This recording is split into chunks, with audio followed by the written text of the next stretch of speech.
మహాభారతంలో యుద్ధం చేసినటువంటి అందరికంటే వృద్ధుడైనటువంటి యోధ ఎవరు? భీష్మ పితామహుడు కాదు.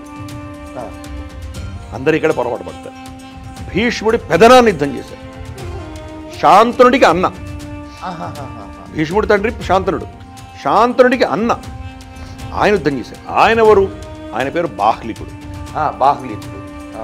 కథల్లో ఎలా చెప్తానంటే ఆయన ఎంత వృద్ధుడంటే ఆయన కనుబొమ్మలు మడతపడి కంటికి అడ్డం వచ్చేవిట. ఆ వృద్ధాప్యాన్ని దాన్ని మడిచి పైకి పెట్టి బట్ట కట్టుకొని యుద్ధం చేసేట. అంత వృద్ధుడే ఆయన. బాహ్లీకుడి పేరు. వాళ్ళిద్దరు కూడా పాండవులు కౌరవులు కలిసి ఉండాలి అని కోరుకునేటువంటి వ్యక్తి.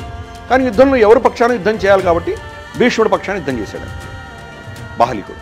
బాహ్లికుడు మనవడు భూరిశ్రవుడు అని ఉన్నాడు.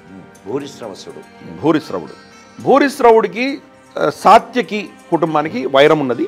అది నేను ఇప్పుడు ఆ చరిత్రలోకి వెళ్ళట్లేదు. మహాభారతం చదవాలి మన ప్రేక్షకులు. దాంట్లో సాత్యకి పూర్వీకుడు భూరిశ్రవుడి వాళ్ళ తండ్రిని వాళ్ళని అవమానించినందుకు వాళ్ళు శివారాధన చేసి భూరిశ్రవుడి మన సాత్యకిని అవమానించాలని వరం తెచ్చుకుంటారు వాళ్ళు. అది పెద్ద ఘటన ఉంది. అల్టిమేట్గా సాత్యకి చంపుతాడు భూరిశ్రవుడిని. అది పెద్ద కథ ఉంది. ఆ సాత్యకి మూర్ఛపోయి పడిపోయి ఉంటే సాత్యకిని చంపడానికి భూరిశ్రవుడు వస్తాడు. రాగానే అర్జునుడు దూరం నుంచి తన చేయి కట్ చేస్తాడు. భూరిశ్రవుడు చేయి కట్ చేస్తాడు. భూరిశ్రవుడు ప్రశ్నిస్తాడు, యుద్ధంలో ఇద్దరు యుద్ధం చేస్తున్నప్పుడు ఇంకో మూడవడు రావుడు నువ్వు ఎందుకు వచ్చావు అంటాడు. అంటే సాత్యకి నా శిష్యుడు, నా కోసం యుద్ధం చేస్తున్నాడు, వాడిని రక్షించే బాధ్యత రాజుగా నాకుంది. నువ్వు ఏ రూల్ పాటించి నా కొడుకుని చంపారు మీరు, కాబట్టి నీకు అడిగే ప్రశ్న అధికారం లేదు, కింద పడిపోయి ఉన్నవాడిని ఎలా అని ఇవన్నీ చెప్పి నువ్వు ఏం చేస్తావు చేసుకోపో అంటాడు. భూరిశ్రవుడికి అర్థమైపోతుంది. తను కూర్చొని ఇంకా ధ్యానంలో కూర్చుంటాడు. ధ్యానంలో కూర్చోగానే సాత్యకి స్పృహ వచ్చి తల నరికేస్తాడు.